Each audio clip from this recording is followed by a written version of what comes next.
This is The Right Approach. I'm JW Judge, and with me, as always, is my co-host Barbara Hinsky. This is a podcast for writers to learn more about the craft and business of writing as we explore a new topic every week.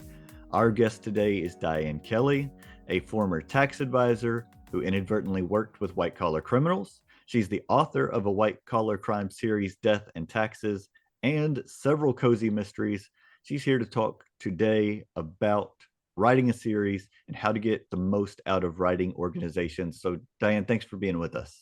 Thanks so much for inviting me. I'm very happy to be here. All right, let's start with series. I've only written one series.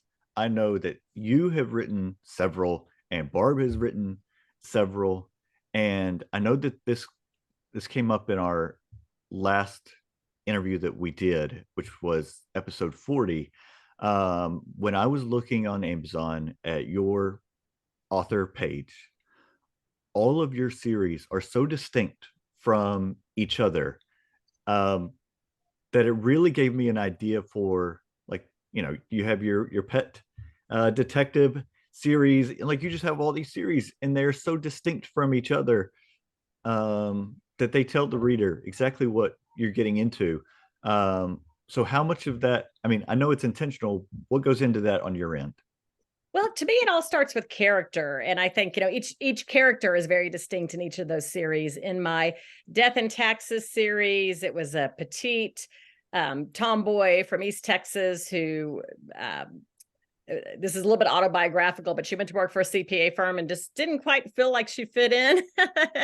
Had a hard time sitting still at the desk. I had trouble with that too when I did tax work. And so she joins the IRS criminal division, where she can go after white collar criminals and get away from a desk and have some fun. And, and those special agents train just like other law enforcement in weapons, and because she grew up around guns, she knows how to handle guns. So that was kind of a good job for her. And I had a lot of fun with that character. She was very over the top humor. My editor at the time liked hijinks, so I got to play a lot with her.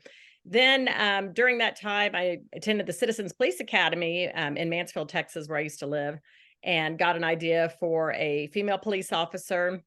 And we also had a search and rescue group come to the Dallas area romance authors. It was a Romance Writers of America chapter in Dallas that I belonged to. And I just loved the dog. And also, as part of the Citizens Police Academy, we had a night where we got to see how the canine worked. And I was like, this is absolutely fascinating. I have to write about this. So it started with this character, which was the female cop and the female dog. And I thought this would be really fun to have an all-female canine team. So that one, arose from character. And then my Busted series, I got the idea for that. It's a female motorcycle cop. And I got the idea for that when I was driving to work one day, and I saw up ahead there was a police officer on a motorcycle that had someone pulled over. And as I got closer, I noticed, wait, that's kind of a short police officer. And oh, wait, that police officer's figure, that's not a man.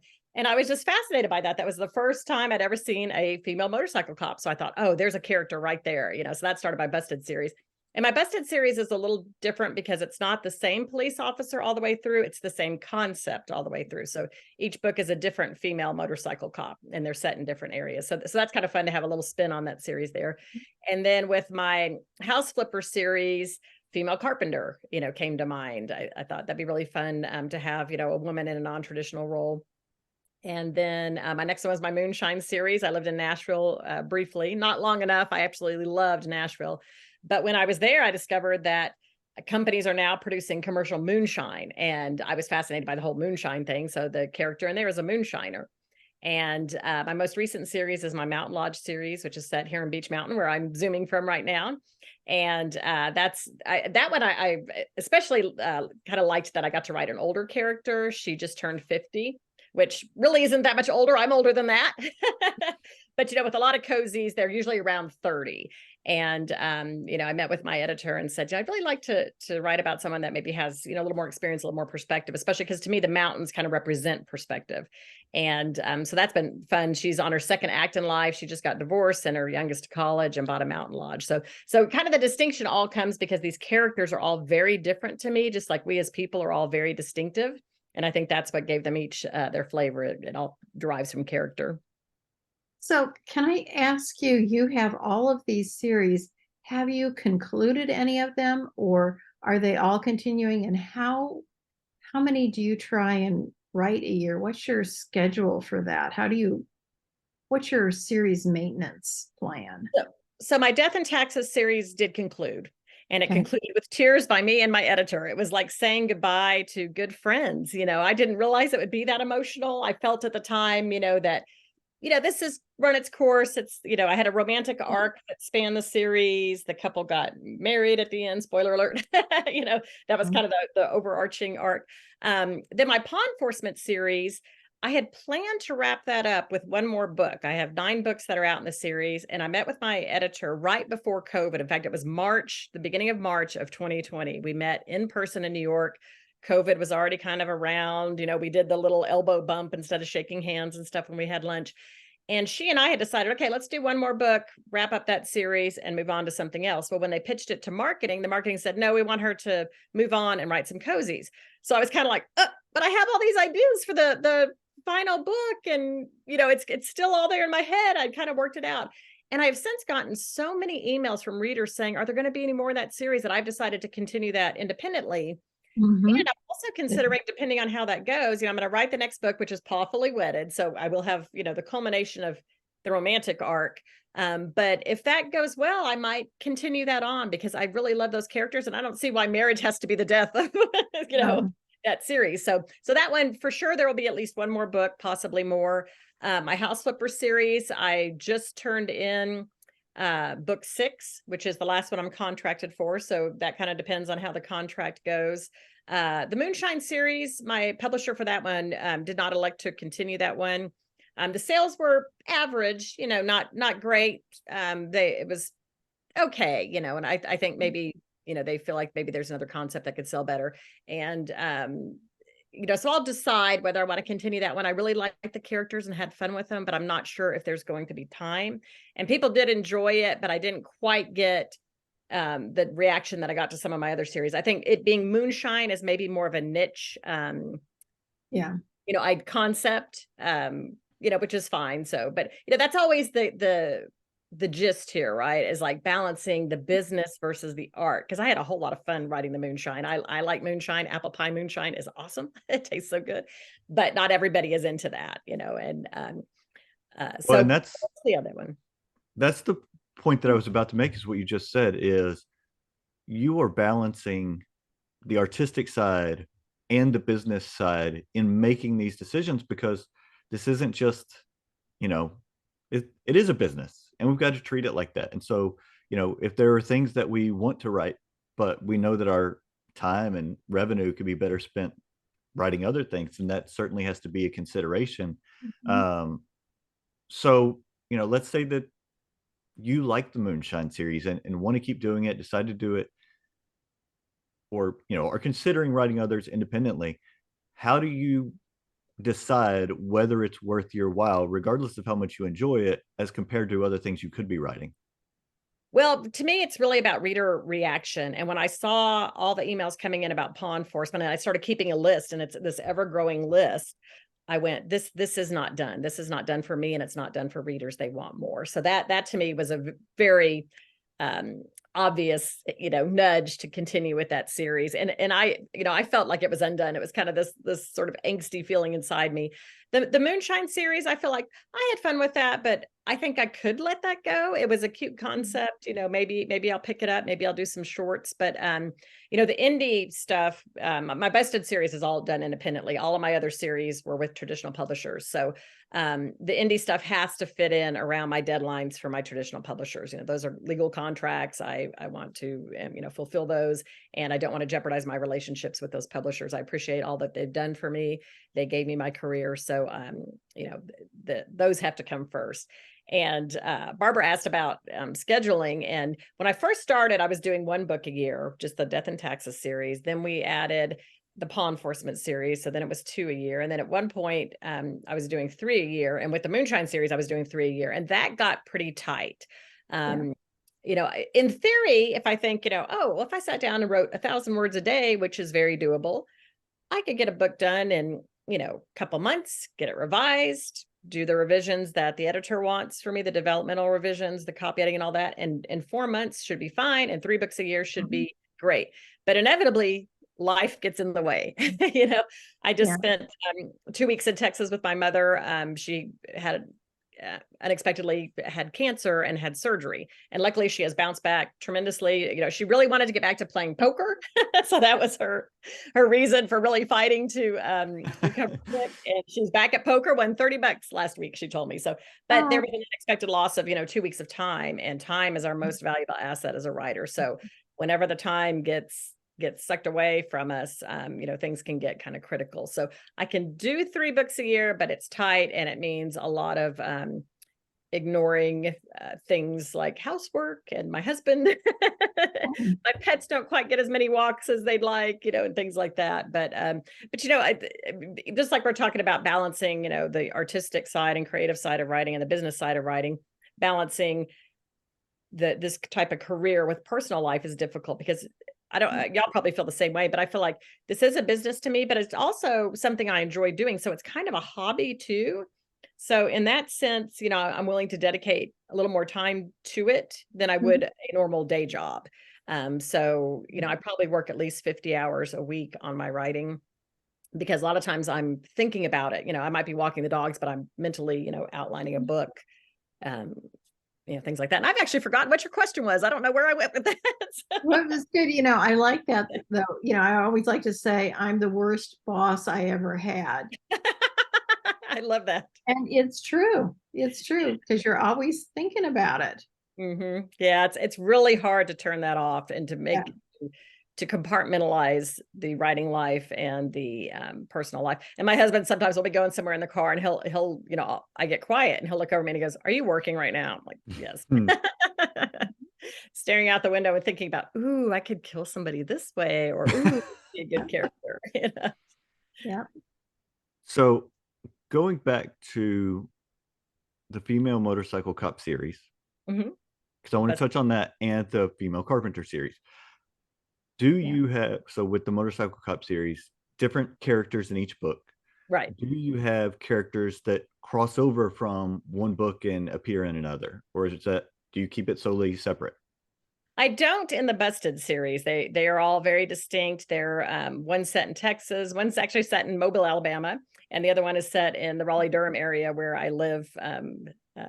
So they don't really have an opportunity to cross. But it's funny that you asked that, because I actually had a reader that got in touch with me, and she said, "This would be a fun idea. Why don't you have some characters from your other series come stay in the Mountain Lodge in your Mountain Lodge series?" And I was like, that is fun. So the book I just turned in, I have my Death and Taxes characters coming. They're leaving as the book opens. And then I have my carpenter and her boyfriend checking in at the end. So that's awesome. I had it really fun. Yeah, it's fun. It's fun to plant those Easter eggs for readers. They feel like it, gives them kind of an inside scoop that not everybody will get. If they only have read one series, they won't even recognize those characters, might not know who they are, but it's fun to do that.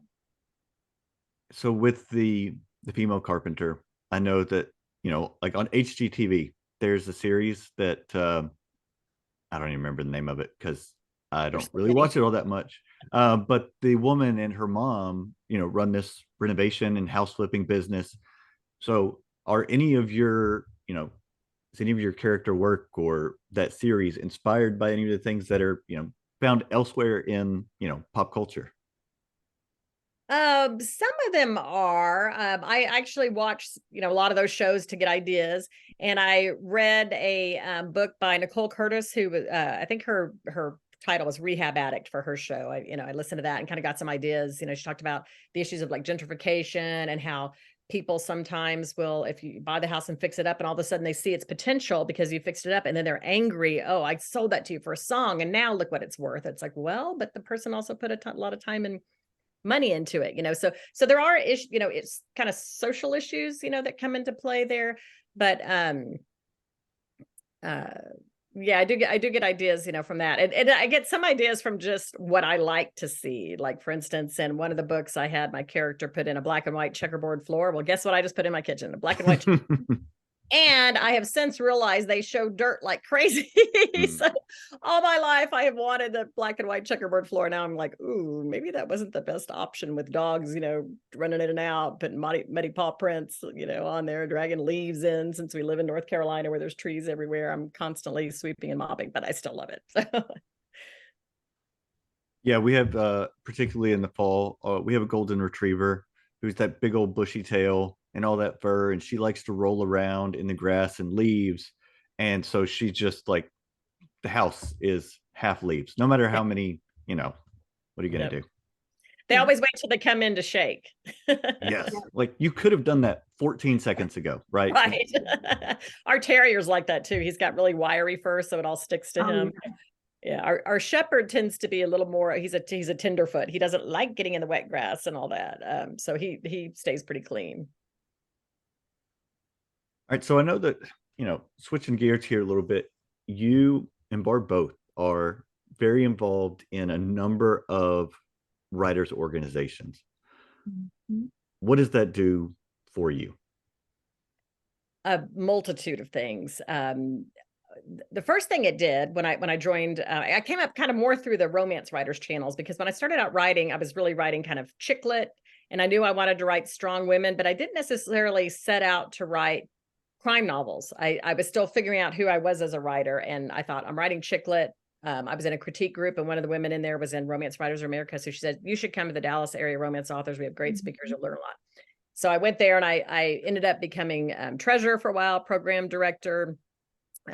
But the thing it did for me first, most of all, was give me confidence, because at that point, I was writing, but getting published still felt like a pipe dream. I was mostly doing it for fun, but I went in there and I saw women who were published, and some were New York Times bestselling authors. And I thought, they're sitting in the same room I'm sitting in. They've just been sitting here longer and doing this longer. And um, they don't look that different from me. If they can do it, I can do it. And it gave me hope and inspiration to see that. And the second big thing is just, as you're sitting there talking to people, and of course, in-person stuff doesn't happen as much anymore, but I would learn so many great tips, what editors looking for what agents are good and which ones to avoid, who's had, great success here and problems there, what's worked for people, what hasn't worked for people. And often it's the same thing worked for some people, didn't work for others. And, so that can be the hard thing, is picking and choosing what do you apply in your life, because there's tons of advice out there. But I love just having those conversations about good craft books to read, good resources online, classes to sign up for, things like that. And if you're not in a network like that, it's harder to get that information. And just the camaraderie. This can be a very lonely profession.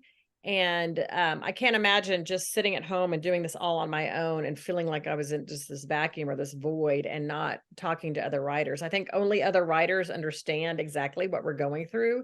They'll understand when we say this character won't behave and is insisting on doing this thing, or, something pops up, or just the struggles of those balancing things like we're trying to do, the trying to break out, that's a big struggle, because the market is so glutted right now that it's very difficult to really break out and build a readership when there's a million books out there.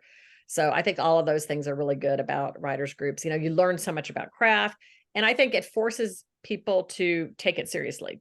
As a former tax person, I've done tax workshops for writers.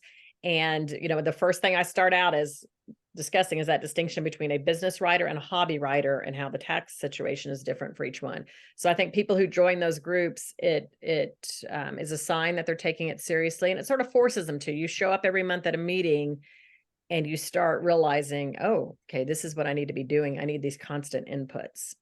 So Mhm. I really credit my success to Romance Writers of America, Mystery Writers of America, and Sisters in Crime. I'm members of all three of those, and they have been instrumental. Barb, what do you have to add to that?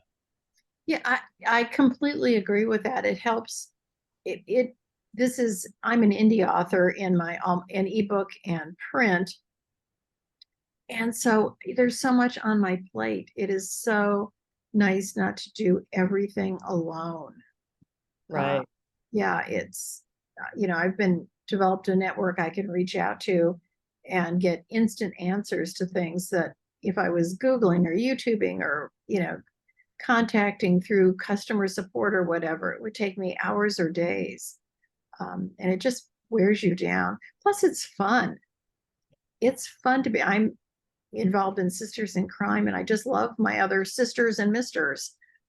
It's a lot of fun. And Romance Writers has been, even if you're not a romance writer, that's a fabulous organization for all the support and educational info.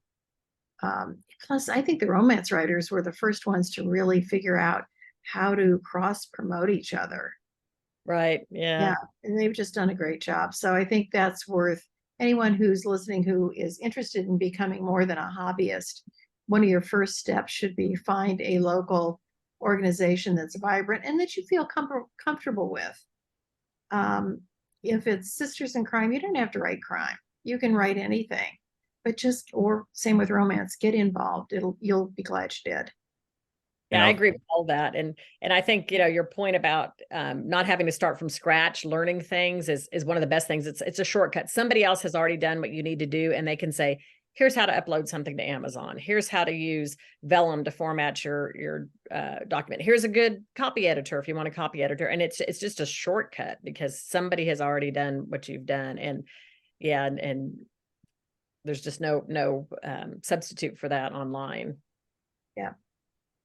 One of our past guests on this podcast is Georgina Cross, and I follow her on Instagram, and it writes thrillers, and she has so many people, other authors, that they cross promote each other when everybody has a new book coming out.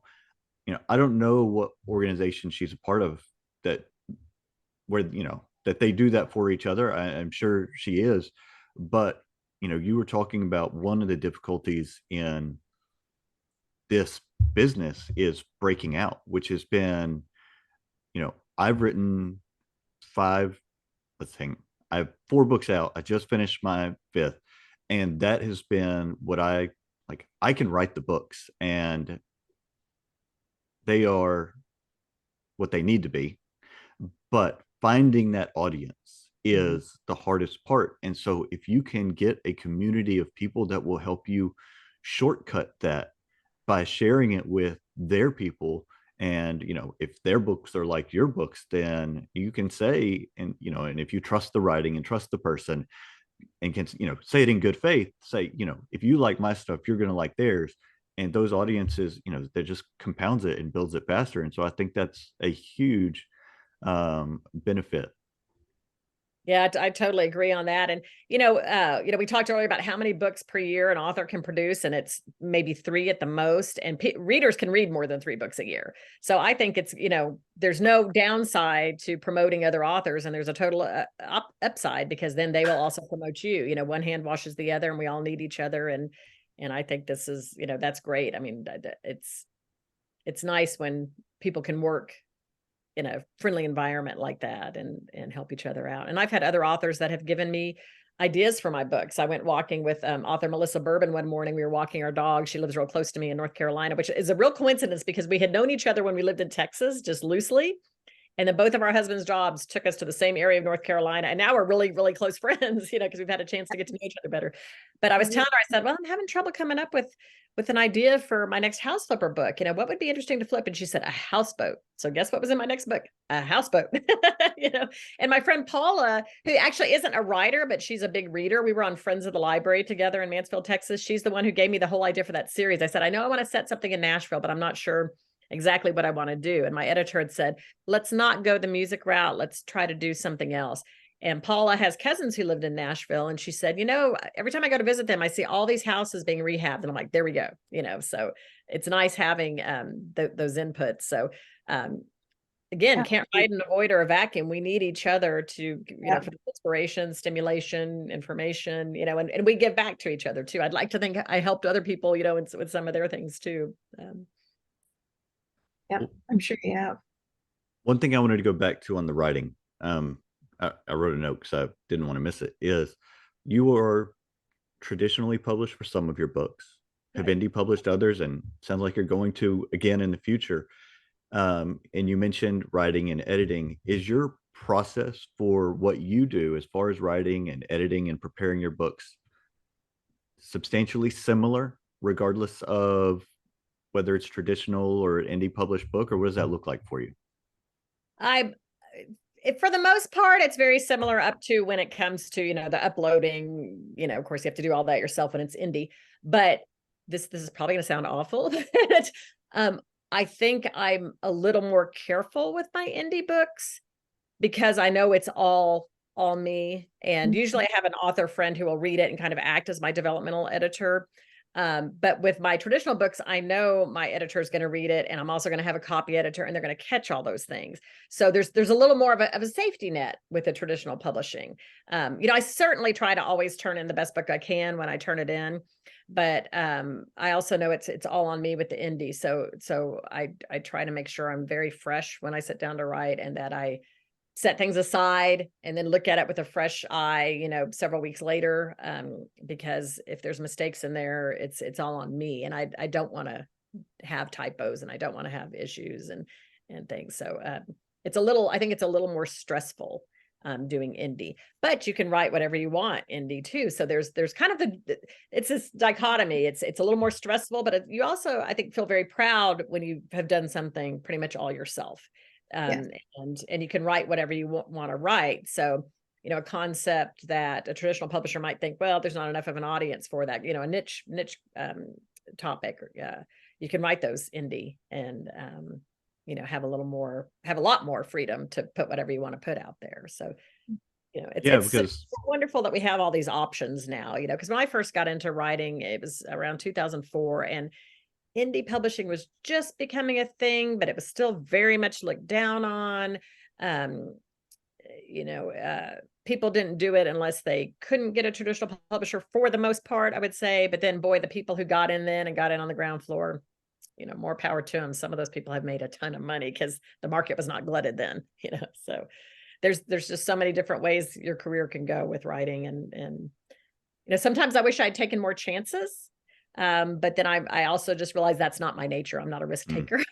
So I'm probably where I was destined to be all the time.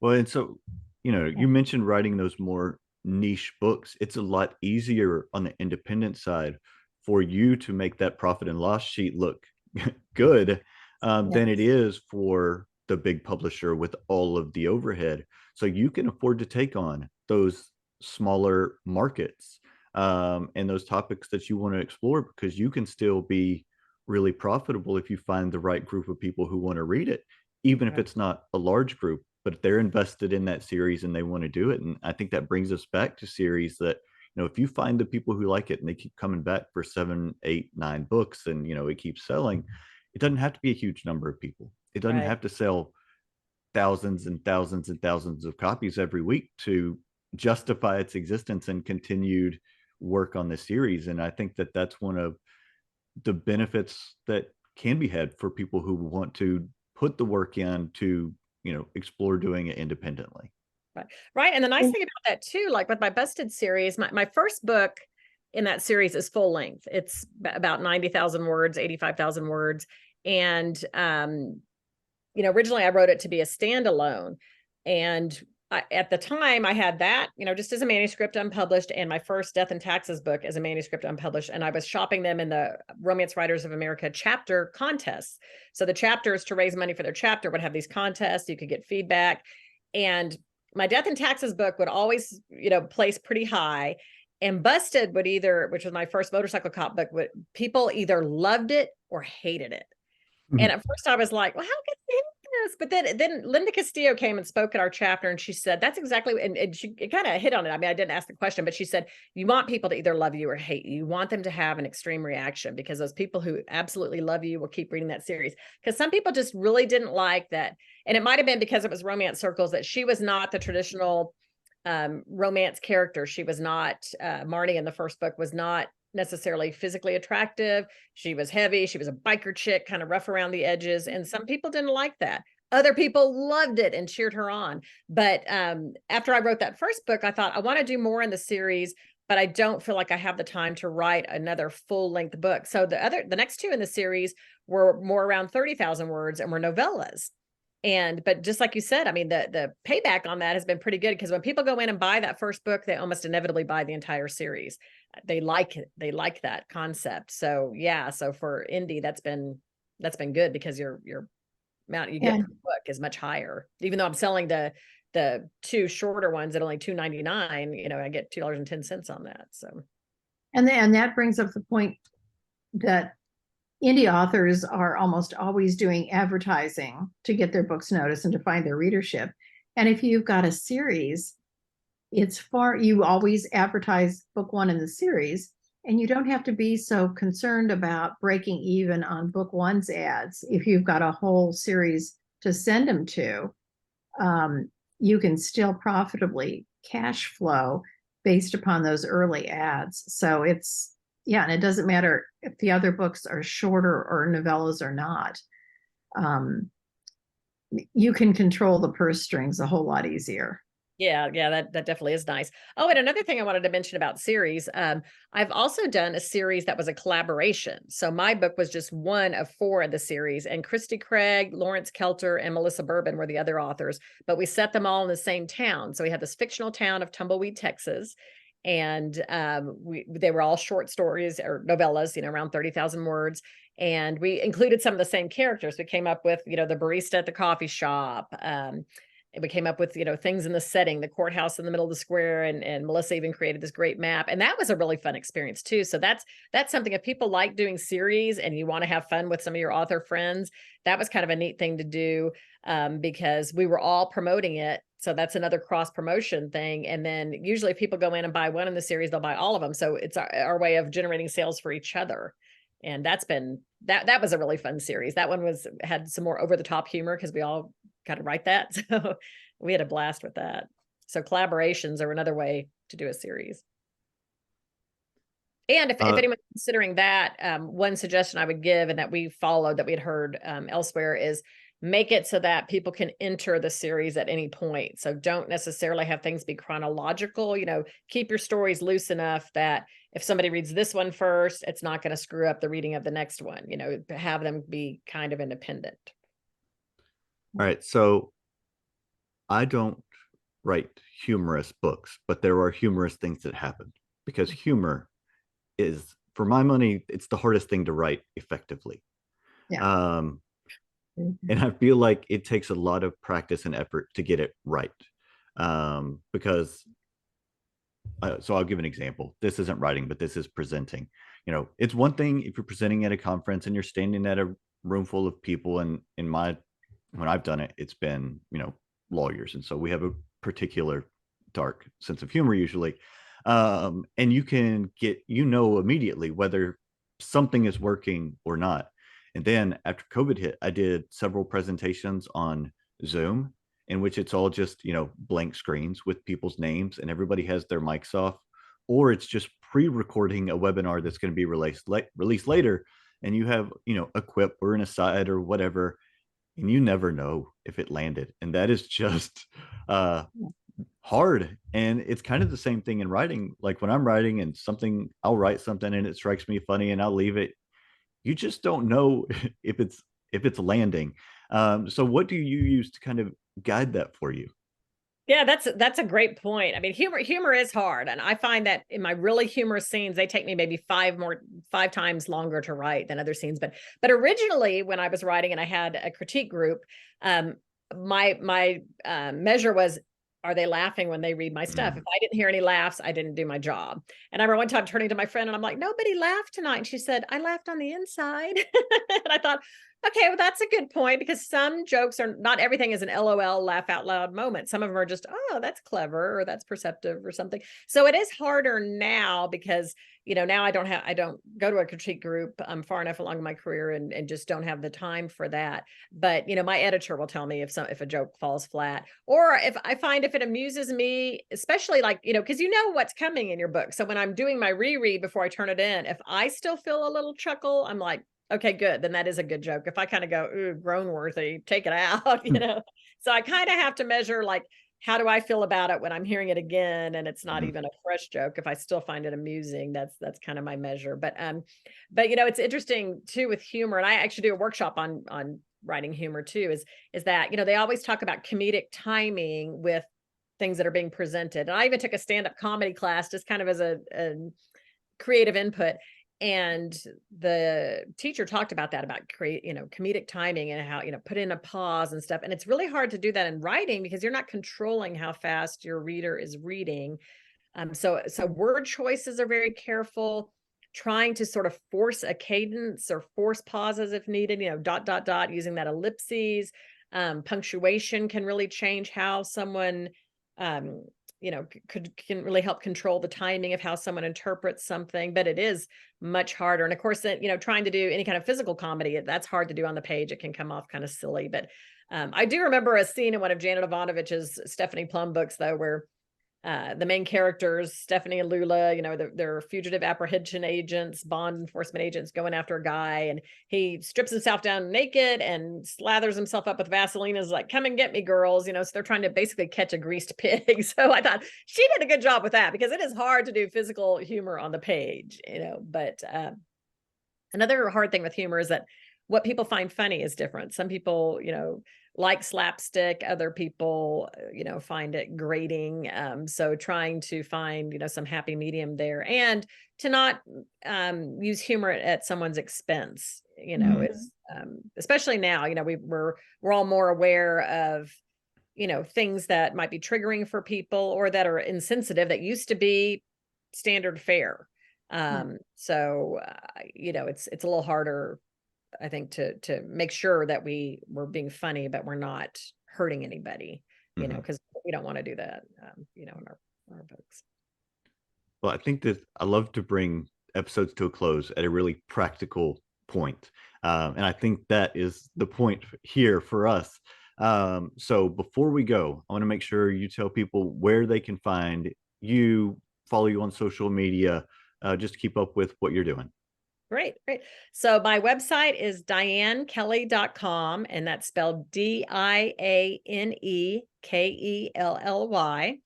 And then I'm on Instagram, Twitter, TikTok, and Pinterest at Diane Kelly Books.